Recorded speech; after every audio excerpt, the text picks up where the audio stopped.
오늘은 아마도 요즘은 좀 추세가 좀 달라지긴 했는데 전국의 대부분의 교회가 추수감사주일로 예배를 드립니다.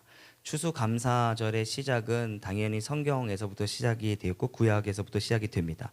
그런데 이것이 오늘날처럼 새로운 절기, 새로운 주일이 된 데에는 잘 아시는 것처럼 청교도인들이 신앙의 자유를 찾아 미 대륙의 이 상륙한 이듬해인 1621년 가을에서부터 오늘 추수감사 예배가 시작이 됐습니다. 신앙의 자유를 찾아 영국에서 메이플라워를 타고 미국을 향하여 갔는데 102명이 도착했으면 더 많은 인원이 있었는데 안타깝게도 오는 중에 여러 가지 질병으로 인하여 사망하게 됩니다. 102명이 프리머드 항에 내리게 되었고 인디안들의 도움을 받아서 갖은 악조건과 싸워 농사의 결실을 보게 되었는데 그때가 1621년 가을 이었다라고 합니다. 그렇게 추수한 것들을 거두어다가 하나님 감사합니다라고 예배를 드렸던 유래가 추수감사주일이 된 겁니다. 농사를 지어보신 분들은 알겠지만 저는 안 지어봤는데요. 농사를 지으면 첫 해의 수확물이 우리가 생각했던 것만큼은 나오지 않는다고 합니다. 몇 해 전 저희 어머니께서 집 앞에다 포도나무를 심으셨는데 첫 번째 수확을 하셨습니다. 자랑하듯이 자식들에게 이제 줬는데요. 이게 포도야. 포도 안에서 신맛과 쓴맛과 단맛이 있고 과연 이걸로 뭘 할 수 있을까 하는데 그를 수확하신 분은 굉장히 기쁨으로 자녀들에게 주었던 기억이 납니다. 청교도인들도 마찬가지였겠죠. 그 악조건 가운데에서도 그래도 첫 번째 것 이것은 하나님의 은혜야 라고 하나님께 내어드렸던 그 수확물을 가지고 하나님 앞에 예배를 드리게 됩니다. 그렇게 시작된 예배의 유래가 1864년도에 이르는 미국 의회에서 통과가 되어 나라의 이제 국경일과 같이 되는 겁니다. 미국 선교사들에 의하여 그날이 우리에게도 기념이 되어서 장로교 총회에서는 11월 셋째 주일을 이제 추수감사주일로 지키기로 한 것이 오늘날 지금 우리가 드리고 있는 추수감사주일이 됩니다. 이렇게 우리네 믿음의 조상들은 이와 같이 인간적인 눈에는 볼품없는 것이었고 그렇지만 모든 것이 다 하나님의 은혜로 여겨서 작은 것조차도 감사했던 그 신앙의 몸부림의 그 경건이 오늘 저와 여러분들에게도 나타나지게 되기를 주의 이름으로 축원합니다. 뭔가 드러나는 이 결과 때문에 감사하는 것이 아니라 오늘 나아가 우리의 가정이 자체가 있는 것만으로도 감사할 수 있는 우리 그런 신앙인들이 되어져야 될 줄 믿습니다. 오늘 본문은 우리가 잘 아시는 조금 이따 찬양도 부를 것인데 그 찬양의 모티브가 되어진 구절이기도 한데 아삽의 시로 알려져 있습니다. 이 시를 통해서 특별히 추수감사주일 우리가 깨닫고 가야 할 것이 두 가지가 있는데 하나님께서 우리 인간들에게 받기를 원하시는 것이 있다라고 하는 것이고 그 중에서 기뻐하시는 것이 있다라고 하는 이 부분을 우리가 얻고 돌아가기를 소망합니다. 설교를 하기에 앞서서 오늘 제목을 한번 읽어봤으면 좋겠는데요. 제목이 좀 길지만 한번 읽었으면 좋겠습니다. 시작. 다시 한번 시작. 물질 때문에 시험에 든 당신을 위한 설교. 제가 오랫동안 설교를 하진 않았지만 제가 설교한 이래로 이렇게 긴 설교의 제목은 처음 달아보는데요. 물질 때문에 시험에 든 당신을 위한 설교입니다. 여러분 네이버나 다음을 보면 카페들이 있잖아요. 여러분들은 그 카페에 몇 개 정도나 이렇게 가입을 하셨는지 모르겠는데 제가 설교를 위해서 한번 세봤는데요. 저는 한 140개 정도 이 카페가 있고 그 중에서 물론 오래돼서 이제 폐지가 되었지만 2개의 카페는 제가 직접 이렇게 했던 걸로 보았습니다. 이 카페가 네이버만 말하는 겁니다. 2010년을 기준으로 이 카페가 몇 개나 될 것 같습니까? 600만 개랍니다. 600만 개. 12년이 지났으니 그리고 이제 스마트폰도 보편화되었으니 아마도 1200만 개 혹은 1500만 개 이런저런 카페들이 있지 않겠나 싶습니다. 저한테 그 중에서 제일 생각이 나는 카페라고 한다면 어저께도 한번 또 들어가서 봤는데 카페 이름이 안티 기독교입니다. 회원은 약 한 10,000명 정도 되어지는데 거기 있는 내용을 하나하나 읽고 있노라면 정말 마음이 씁쓸하고 때론 어떤 글에는 좀 창피해서 도망가고 싶은 마음이 드는 글도 있습니다. 그들이 기독교를 비판하는 데에는 비판의 빌미를 제공한 이 탈선한 목회자들의 영향도 있습니다. 혹은 기독교인이라고 하면서 교회에서는 거룩한 척하지만 밖에서는 거룩하지 못한 모습을 보고 그냥 정이 떨어져서 안티 기독교인이 되었다라고 하는 사람도 있습니다. 또 개중에는 오늘의 설교의 주제이기도 하지만 물질 때문에 시험을 받아서 더 이상 교회를 가고 싶지 않다라고 하는 수도 적지 않았습니다. 교회가 자꾸 자신에게 물질을 강조하고 그러므로 인하여 더 이상 부담돼서 교회를 가고 싶지 않다. 그 중에 한 예를 여러분들에게 말하고 싶은데요. 교회가 1년에 한 번 하면 될 것을 성경에도 없는 추수감사주의를 또 함으로 말미암아 자기에게 자신들에게 돈을 거두어 갔다라고 하는 식의 이 가십거리의 글들이 수많은 글들이 그곳에 존재하는 것을 봅니다. 사실 이 추수감사 주일이나 혹은 맥주절이나 혹은 기타 예물들 등등들에 대하여 기존의 성도들 역시 물질 때문에 고민해 본 적이 있다라고 하는 앙케이트를 읽어본 적이 있습니다. 오늘 저는 이 설교가 물질 때문에 교회를 떠난 분들 혹은 물질 때문에 신앙생활이 어려운 분들을 위한 그들에게 심심한 위로가 되고 크리스천의 물질에 대한 이 방향성을 얻고 가는 시간이 되었으면 좋겠습니다. 하나님은 피조물인 우리가 과연 무엇을 드릴 때 하나님은 기뻐하실까? 여러분 한번 이 질문에 대하여 고민해 보신 적이 있습니까? 과연 하나님은 인간들을 통하여 무엇을 받으실 때 진짜 기뻐하실까라고 하는 주제입니다. 그에 앞서서 조금 쉽게 쉬운 주제를 한번 생각해 보기를 원하는데요. 과연 사람은 내가 사랑하는 사람에게 무엇을 받았을 때 정말 이 깊은 기쁨을 혹은 사랑을 느꼈을까?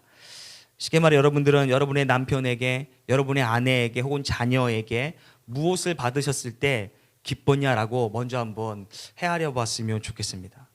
장미꽃 받았을 때 기쁘셨나요? 여기 설교에는 노가 돼야 되는데 첫 번째 질문자가 무조건 예스를 하는 분한테 질문을 해서 혹시 남편이 정성스럽게 쓴 손편지에 감동을 하나요? 예, 안 합니다. 설교를 도와주고 계십니다. 혹은 우리 사모님 남편이 아내 몰래 고이고이 접은 이 종이학, 하갈 뭐 이런 거에 절대 감동이 없습니다.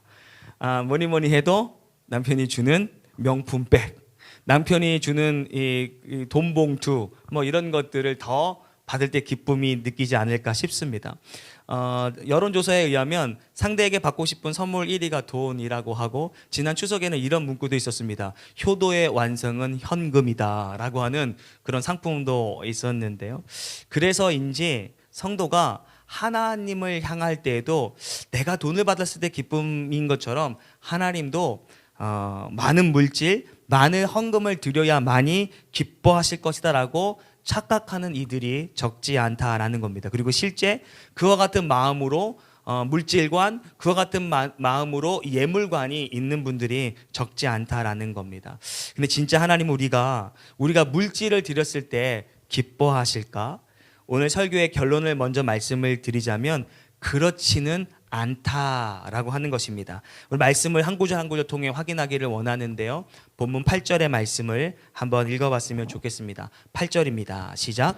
나는 내 재물 때문에 너를 책망하지는 아니하리니 내 번제가 항상 내 앞에 있음이로다. 아멘. 이 말씀이 무엇이냐면 이스라엘 백성들이 하나님 앞에 드린 그 재물, 많고 적음의 재물 때문에 내가 너희를 책망하지는 않겠다. 내 번제가 항상 내 앞에 있다라고도 말씀하는데 아마도 이 여러 가지 제사 중 상번제를 말하고 있는 것 같습니다. 상번제라고 한다면 오늘날 우리로 말한다면 매일의 큐티, 매일의 새벽 예배로 이해할 수가 있을 것 같습니다. 이스라엘 백성들이 매일매일 하나님 앞에 드렸던 상번제에 대하여 하나님께서 말씀하고 있는 것인데 세 번역으로 읽어드리면 이렇습니다. 나는 너희가 바친 재물을 들고 너희를 탓하지는 않는다. 너희는 한 번도 거르지 않고 나에게 늘 재물을 바쳤다. 사실 이 말씀 전체를 읽어보면 이 말씀의 뉘앙스가 칭찬이 아니다라고 하는 것을 쉽게 알 수가 있는데요. 내 재물 때문에 책망하지는 않는다라는 말은 재물은 아니지만 다른 것으로 내가 너희에게 책망할 거리가 있다라고 말씀을 하는 것입니다. 그다음에 성도 여러분, 하나님이 책망하시려는 이 본문의 말씀을 통하여 책망하시려는 이스라엘의 잘못이 무엇인가? 저는 본문을 통하여 두 가지 책망을 찾게 되었는데 그 첫 번째가 그들의 예배를 향한 형식주의를 책망하고 계시다라고 하는 것입니다. 즉 하나님은 이스라엘 백성들이 제사는 부지런히 하면서도 하나님께 중심을 드리지 않고 있는 데에 대하여 책망하고 계시다라고 하는 것입니다. 하나님은 애초 이스라엘 백성과 언약을 맺으셨을 때 그들에게 제사를 명령하셨습니다. 그러므로 이스라엘 백성들에게 제사는 반드시 드려야 하는 의무가 되었던 것이죠. 그래서 그들은 말씀에 순종하고 기쁨으로 제사를 드렸을 때가 있었습니다. 여러분 한번 생각을 해보십시오. 애굽의 노예되었던 나를 해방시키셨습니다. 그리고 가나안의 토착민을 몰아내시고 그 땅을 거저 얻게 하셨으니 만약 그것이 여러분들이라면 얼마나 하나님 앞에 감사함으로 나날이 상번제를 드렸겠냐라고 하는 것입니다. 그래서 그들은 기쁜 마음으로 하나님 앞에 매일의 예배를 드렸다라고 하는 것입니다. 그런데 그런 마음도 잠깐 그들의 예배가 형식적으로 퇴색되었다라고 하는 겁니다. 시간이 갈수록 자신이 하나님 앞에 드리는 감사의 예배가 습관의 예배가 된 겁니다. 그리고 억지로 강제로 드리는 즐겁지 않은 예배가 되었다라는 것이죠. 또한 하나님께 드리는 제물 또한 반드시 해야만 하니 억지로 강제로 드리는 이 예배로 변색되었다라고 하는 것이죠. 오늘 본문에서 하나님께 지적하셨던 대로 우리 하나님은 그들의 재물에는 전혀 문제가 없었다. 그럼 무엇이 문제인가? 형식적인 예배, 습관적인 예배, 자세, 마음에 대하여 지적하고 계시다라는 겁니다. 우리는 이쯤에서 말라기를 통하여 하나님께서 400년간 침묵하셨는데 그 침묵의 이유에 대해서 짚어볼 필요가 있습니다. 왜 하나님께서는 이스라엘 백성, 그토록 사랑하셨던 이스라엘 백성들에게 더 이상 말씀하지 않았는가? 그 이유가 무엇인가? 결정적인 단서가 말라기 1장 8절에 나타나고 있는데 한번 읽어봤으면 좋겠습니다. 읽겠습니다. 시작. 만군의 여호와가 이르노라 너희가 눈먼 희생 제물을 바치는 것이 어찌 악하지 아니하며 저는 것 병든 것을 드리는 것이 어찌 악하지 아니하냐. 이제 그것을 너희 총독에게 드려보라. 그가 너를 기뻐하겠으며 너를 받아주겠느냐. 네. 그들이 제물을 드리지 않아서가 아니라 제물을 드렸으나 눈먼 것을 드렸습니다. 병든 것들을 드렸다라는 것이죠. 대부분의 제물이 번제로 드려지는 거기 때문에 아무리 좋지 아니하던 순간 태워져서 드리는 것이니 그들의 머리에 잔꾀가 생긴 것입니다. 어차피 번제로 드리는 것인데 제사장의 눈만 피하게 되면, 아니 제사장이 눈 한 번만 감아준다라면 굳이 비싼 것으로 드리지 않더라도 제사는 드리게 되는 것이니 이 제사장을 매수하는 일들이 이 당시에 일어나게 된 겁니다. 그러나 제사장의 눈은 속일지언정 하나님의 눈을 피해갈 수 없다라고 하는 것을 그들이 관과했다라는 것이죠.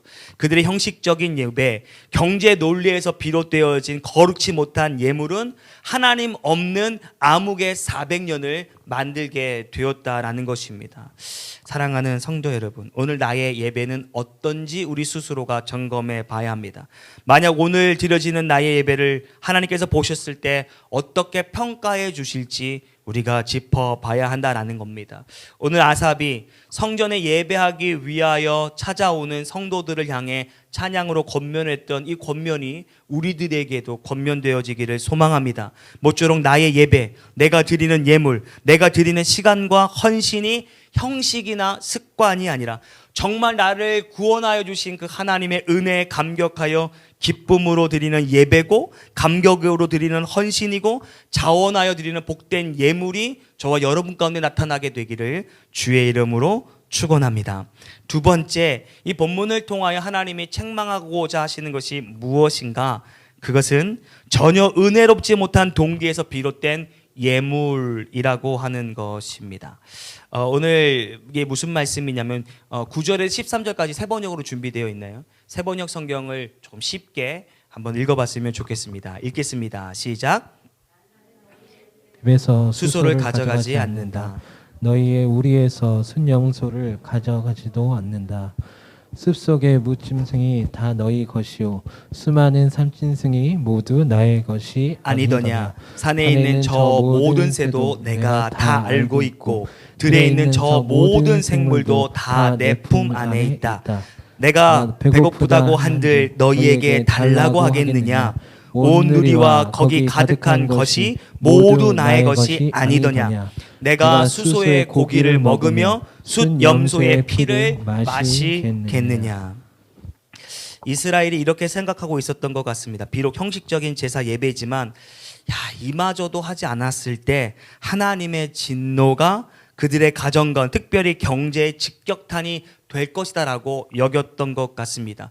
혹은 이렇게라도 예배를 형식적으로 드리지 아니하면 내 외양간에 숫소를 거둬가지 않을까? 염소를 빼앗아 가지 않을까? 오늘날로 만나면 내 자녀를 아프시게 하지 않을까? 우리의 가정 가운데 어려움이 생기지 않을까라고 하는 염려와 걱정이 있었기 때문에 억지로 강제로 그 진노를 피하기 위하여 형식적인 예배, 전혀 정성 없는 예물을 습관적으로 드리고 있었다라고 하는 말로 우리가 이해할 수 있는 것입니다.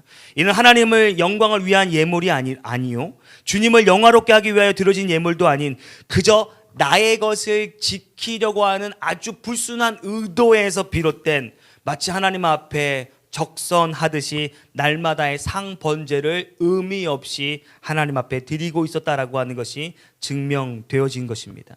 오늘 말씀에 우리를 비추어 보기를 소망합니다. 오늘 이 자리에 어떠한 마음으로 예배하고 앉아 계십니까?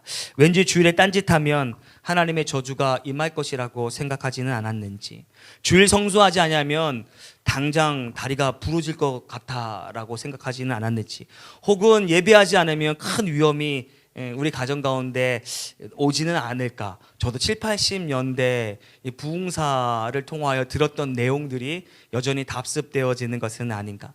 그래서 마치 오고 싶지는 않은데 도살장에 끌려가는 소와 같이 끌려 나온 것은 아닌지.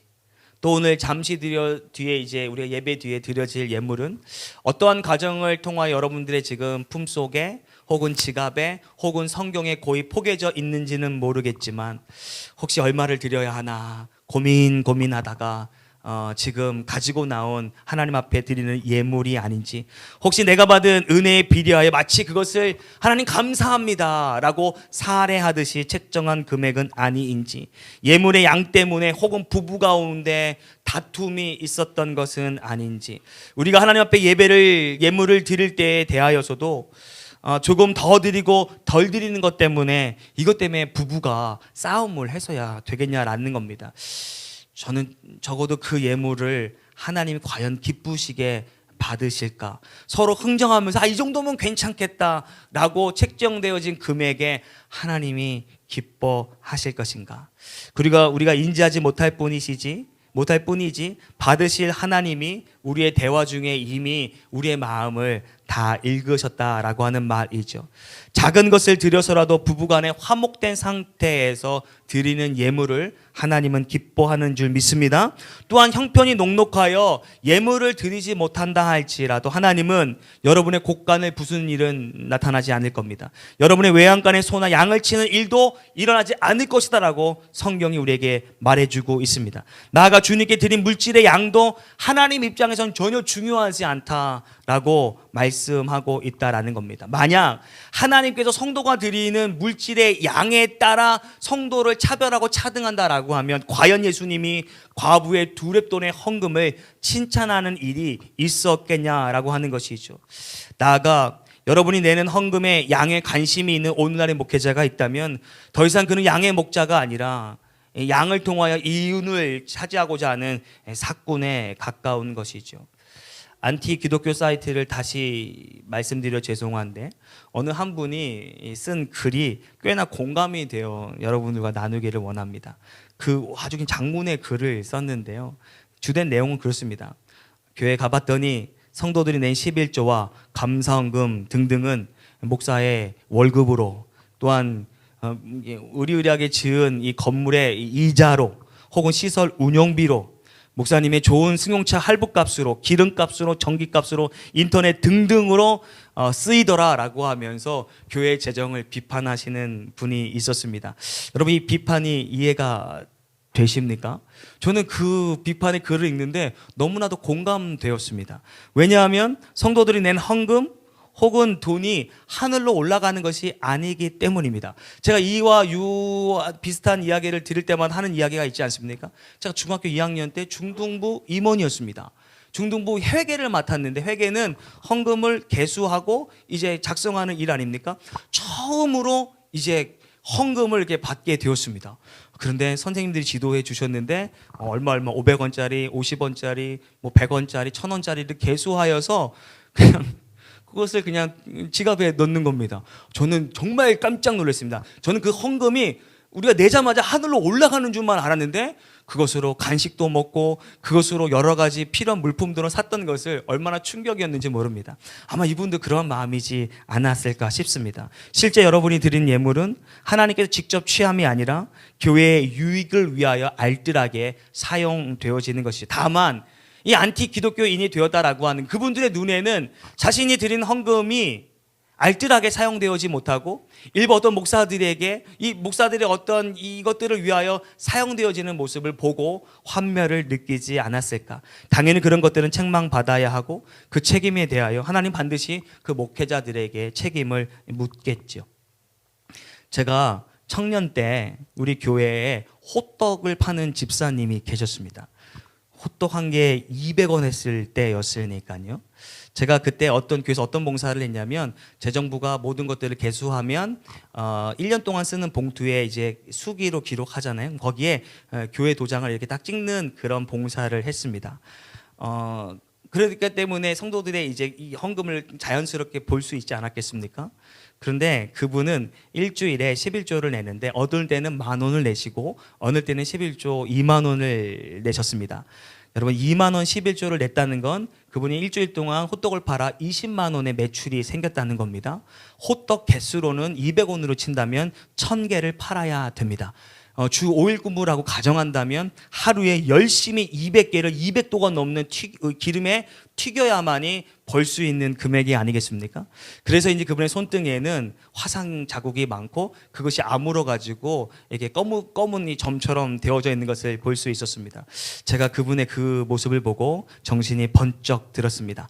성도가 하나님께 드리는 예물은 그렇게 고생하여 하나님 앞에 감사하다고 드린 예물이고 10의 1조로 온전히 구별하여 드린 것인데, 교회가 혹은 목회자가 그것을 헛되게 사용해서야 되겠는가? 아니, 헛되게 사용함으로 말미암아 사회 지탄을 받고 기독교가 개독교가 되어버린 이 결과를 과연 어떻게 책임질 수 있겠냐라는 겁니다. 나아가 더 큰 문제는 그 문제로 인하여서 마음 아파하면서 교회에 있으면 다행인데 그것으로 인하여 더 이상 내가 교회에 발을 들이지 아니하리라라고 등진 이들은 어찌해야 하냐라는 겁니다. 그저 주님께서 위로하여 주심만 기대할 뿐입니다. 하나님은요, 물질에 관심이 없으십니다. 왜냐하면 그 물질 모두가 의미상으로는 다 하나님의 것이기 때문입니다. 모든 물질이 다 하나님으로부터 왔기 때문이다라고 오늘 성경이 우리에게 말하고 있지 않습니까? 기계를 의인화할 수는 없겠지만 예를 위하여 잠시 기계를 의인화해 보겠습니다. 저는 조폐공사가 어디 있는지 모르고 5만 원짜리 찍어내는 기계가 어디에 숨어져 있는지는 모르지만, 만약 5만 원짜리를 찍어내는 기계 어르신이 있다라고 가정해 보겠습니다. 그분은 전국에 있는, 여러분 지갑에 있는 5만 원을 그분이 다 찍어낸 것이 아니겠습니까? 그래서 그 어르신에게 받은 그 5만 원이 감사하다고 우리가 그 5만 원에서 5천 원을, 그 5만 원에서 10,000원을 떼어 드린들 과연 그 기계를 찍어내는 어르신이 기뻐하고 감동하겠느냐라고 하는 것입니다. 그 어르신은 원하기만 하면 얼마든지 그 5만 원짜리 혹은 10,000원짜리 종이를 찍어낼 수 있는 어르신이기 때문입니다. 그 어르신에게는 돈이 아니죠. 그저 그분의 활동하는 영역일 것 아니겠습니까? 하나님도 마찬가지라는 것. 하나님이 주신 겁니다. 지금 여러분의 지갑 안에 있고 여러분의 통장 안에 있는 것도 다 하나님의 것이기 때문에 오늘 성경에 말씀하시는 바, 내가 그것을 너에게 취하겠느냐, 내가 너의 것을 욕심내겠느냐라고 말씀하고 있다라는 것이죠.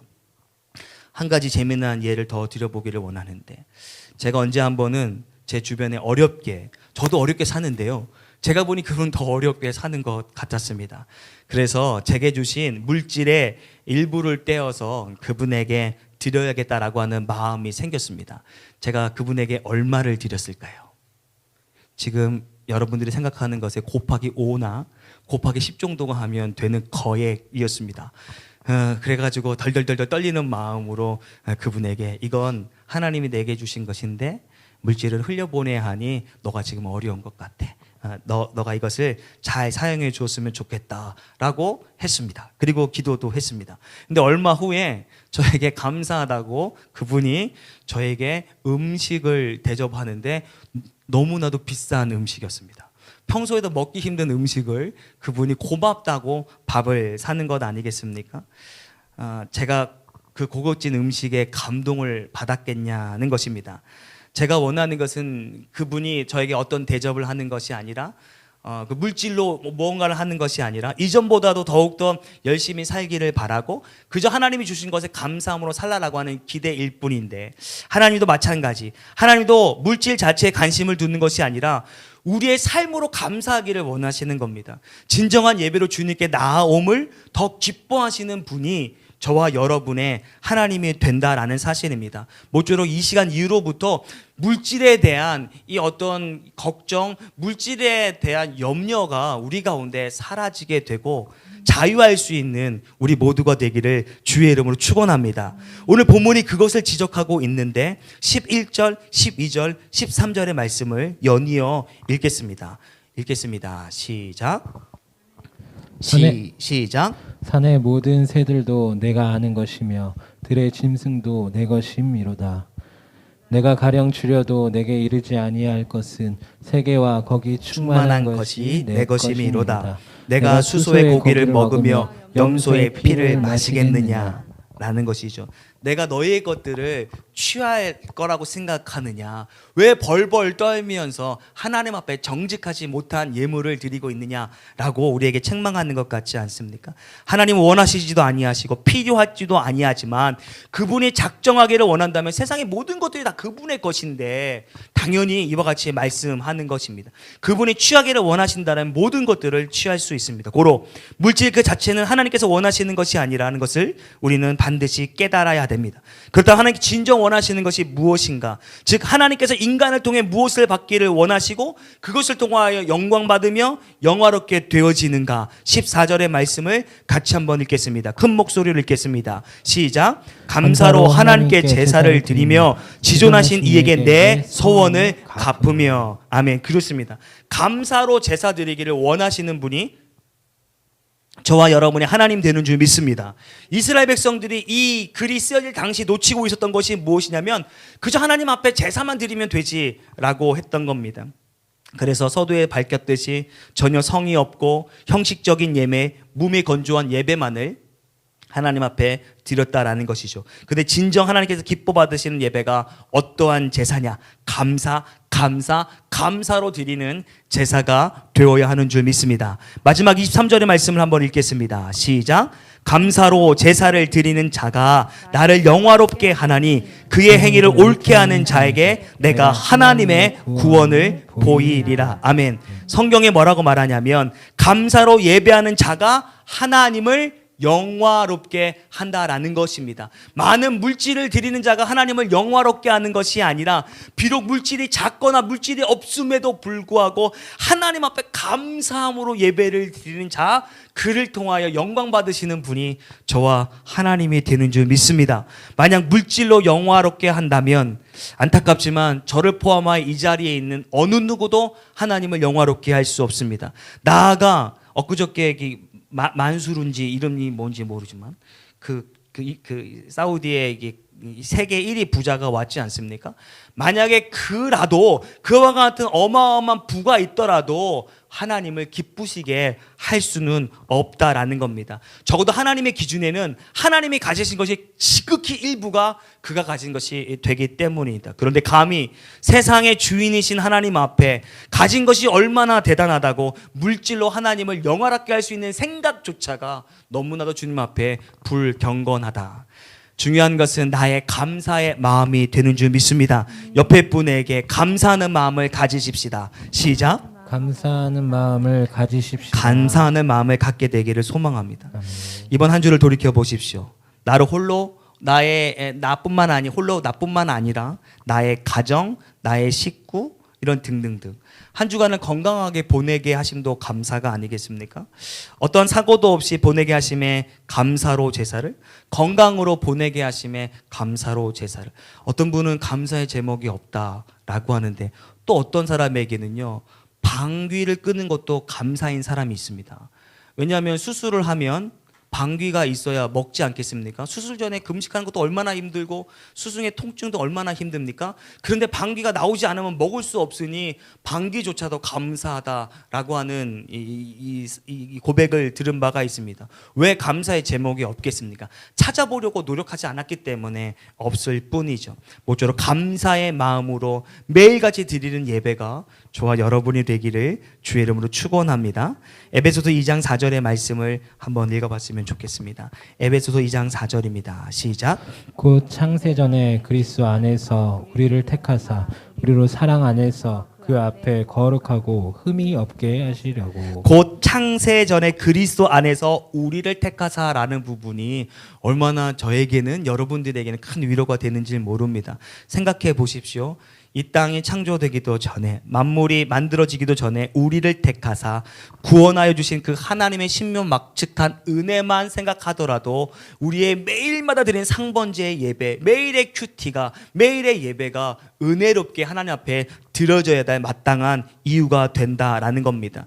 하나님께 진정 우리에게 받기를 원하시는 것은 감사로 제사를 드려 그분을 영화롭게 한다라고 하는 것을 잊지 않게 되기를 주의 이름으로 축원합니다. 그러니 오늘 우리에게 필요한 것은 무엇이냐? 다시금 8절의 말씀을 읽겠습니다. 8절입니다. 시작. 나는 내 재물 때문에 너를 책망하지는 아니하리니 내 번제가 항상 내 앞에 있음이로다.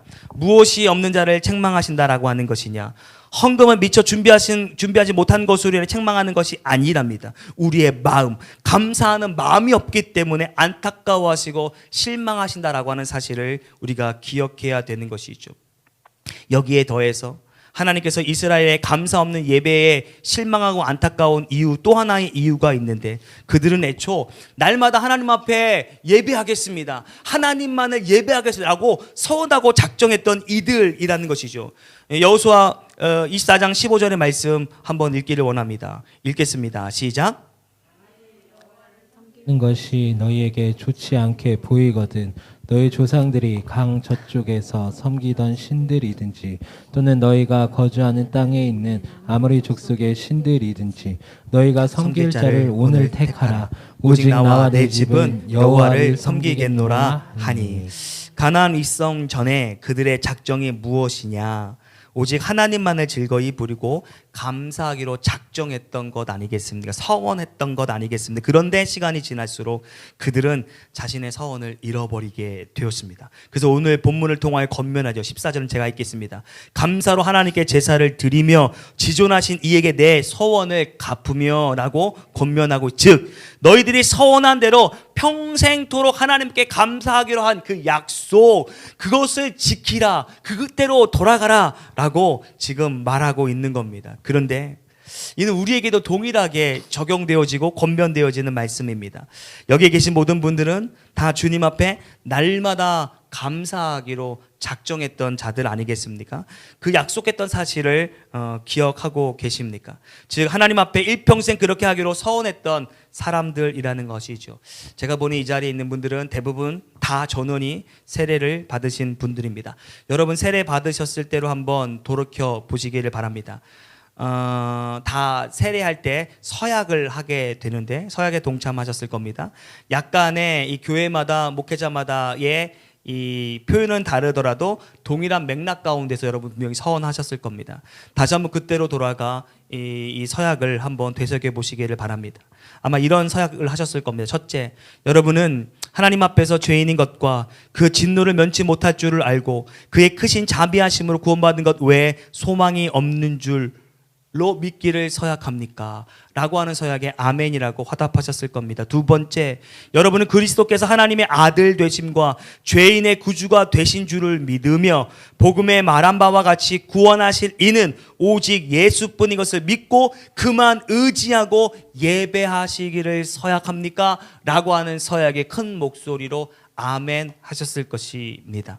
얼마나 귀한 은혜를 받았습니까? 얼마나 형용할 수 없는 큰 기쁨이 여러분 가운데 있었습니까? 우리 모두 예수 믿고 구원되고 주체할 수 없는 기쁨에 자원하여 세례받기를 원했던 것 아니겠습니까? 그리고 평생토록 주님을 예배합니다 라고 서원하여 드린 바가 저이고 여러분이라는 것입니다. 그러니 날마다 우리의 상번제, 즉 날마다 예배는 형식이 아니라 억지로의 예배가 아니라 감사로 예배하여 하나님을 영화롭게 하고 하나님을 즐거이 하여 드릴 수 있는 저와 여러분이 되기를 주의 이름으로 축원합니다. 이제 말씀을 정리합니다. 사랑하는 성도 여러분, 우리의 삶이 바쁜 것도 사실이지만 그 바쁨 중에도 마음의 여유를 가지고 경건으로 드리는 예배가 매주 돌아오는 오늘의 예배가 되기를 소망합니다. 일주일에 한 번 드리는 예배도 형식적으로 예배를 드리는데 수요 예배가 있은들 금요 철야가 있은들 무슨 의미가 있겠어요? 오히려 성도를 더 옥죄는 것밖에 되지 않겠죠. 저는 속히 우리 온 성도가 수요 예배도 기대하고 금요철야도 기대하고 매일의 새벽의 예배도 기대할 수 있는 그런 날이 속히 오게 되기를 원합니다. 우리 이런 예배자가 되어야 됩니다. 형식의 예배 되어서는 아니 되죠. 다시금 서원의 때로 돌아가십시오. 그저 나를 구원하여 주신 그 사실 하나만으로도 감사하겠다라고 약속하였던 그때로 돌아가 모쪼록 여러분이 드리는 예배가 하나님을 기쁘시게 하고 영원롭게 하는 복된 예배 되어지기를 주님의 이름으로 축원합니다.